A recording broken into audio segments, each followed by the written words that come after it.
Hello, I'm Finola Burke from Research as a Service, and welcome to our 2022 Outlook series.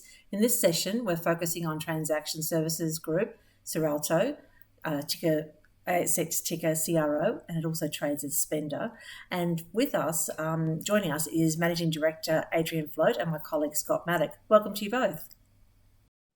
Thank you. Adrian, 2021 was a pivotal year for Cirralto with significant investment in infrastructure, partnerships and acquisitions. What can we expect from the group in 2022 in terms of operational performance and growth? Well, I suppose you're absolutely correct. 21 was a massive year for us. We really laid a lot of foundations. And if we were going to stick with the housing analogy, we're probably putting some buildings up now on those foundations. So I think that the way that this year just ended, it'll be pretty clear that we're now accelerating our growth. The key thing for us is this quarter is just deliver on the customers we've already got, and those customers take us through into revenue positive territory. So we make that happen, we're very, very happy.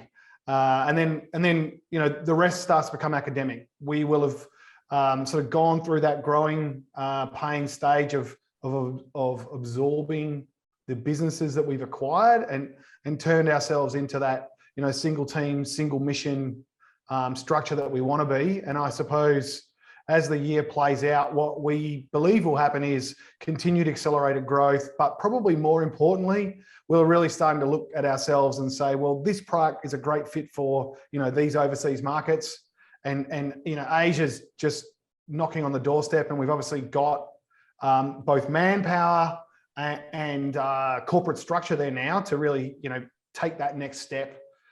So there's a lot coming. I think we've just put the car on the track. We haven't really gone for a hot lap yet. Well, it certainly sounds like a hot lap is imminent. In the last year, you've added 3 companies, I think it was. That's right. With different features which add to that technology capability and to the lending and financing expertise in Indigo. Is there anything else missing, or is it now a question of more of adding people as you need them into each of those pieces? Well, look, that's an interesting question. So for us at the minute, one of our key drivers or key areas of automation and an initiative that we think will finish this quarter is same-day boarding for merchant services. Now, what that really does is stress our RegTech capability. So at the moment we buy that, we think that's a hole. We know we can continue to meet it, and we're currently evaluating some opportunities in that space. There's no question that if we can, if you like, put a ceiling on the operating cost attached to acquiring a customer through, limiting our RegTech costs, that's a big plus. Especially as we look at some of these bigger network opportunities and we start to play out our viral impact. We need AML KYC on demand. We need to be able to enable a user to go, oh, you know what? I've got a single supplier account of my Spenda service. I want to connect all my suppliers. I want to extend my invitation structure. And we've spent a lot of time, energy, and effort on understanding all the compliance impacts of that, etc. So that's probably the only hole we see. The only other acquisitions we'd entertain would really be ones of large customer networks where we think our products are a great fit and we can roll out over the top. But from a technology perspective, no, we're pretty good. We think we've got the right pedigree. Great. And so you also therefore have the resources in those areas.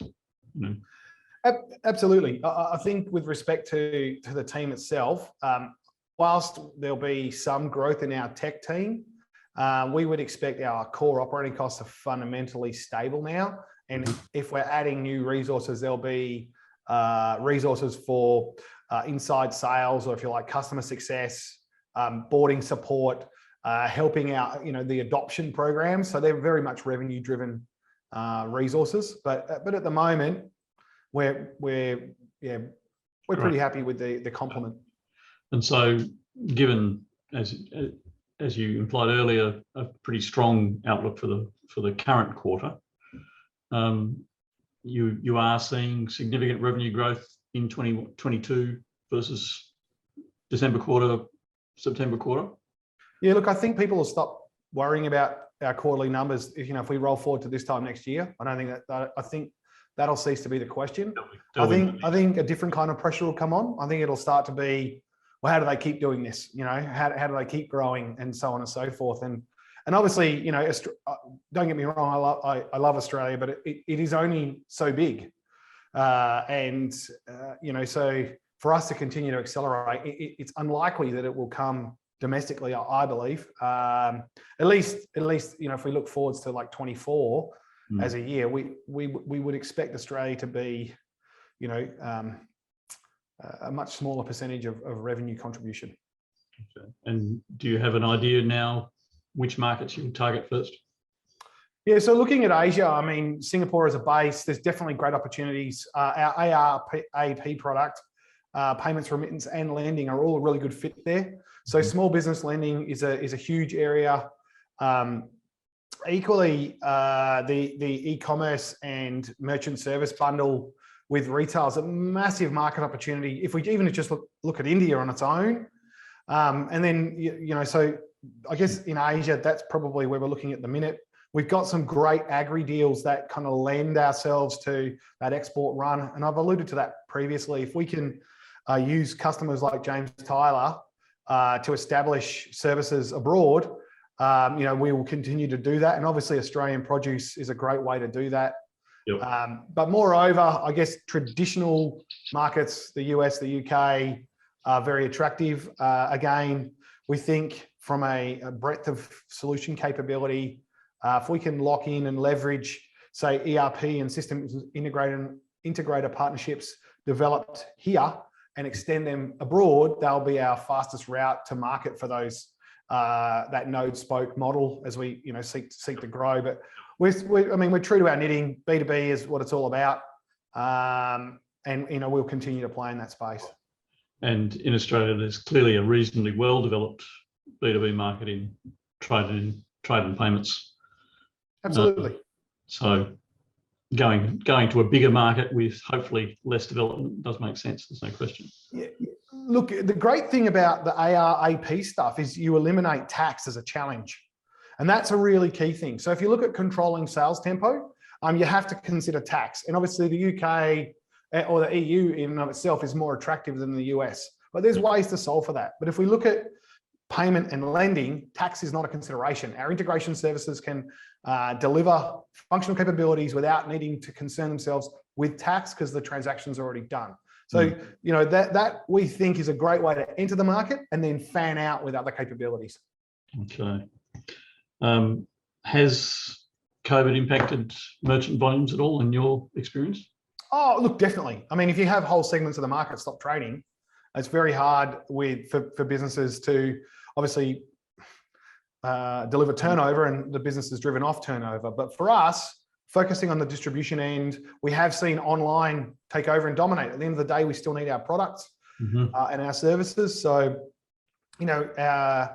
I think the investment in green shoots will start to become much more obvious in the near term. But yeah, we're at a point now where I don't think anyone with any confidence can say that any given market needs X percentage of digital and X percentage of bricks and mortar. The reality of it is you need both. You need both to coexist, and we think that we've done that really well now. So hopefully we don't see a lockdown again, and we can return to life as we know it.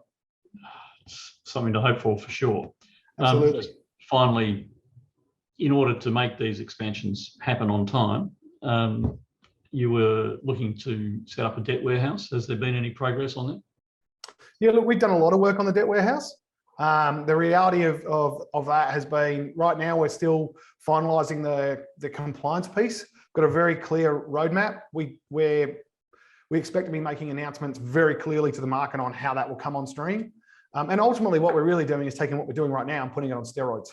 And what we think there's going to be is a couple of composite funds. So disregarding the segments, even the source of funding, we've started putting capabilities on chain.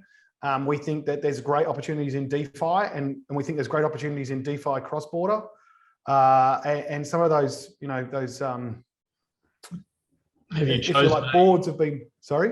Have you chosen a chain? Oh, maybe. But we'll maybe hold that for another day. Yeah, no, we've got some pretty clear plans. I think the reality of it is that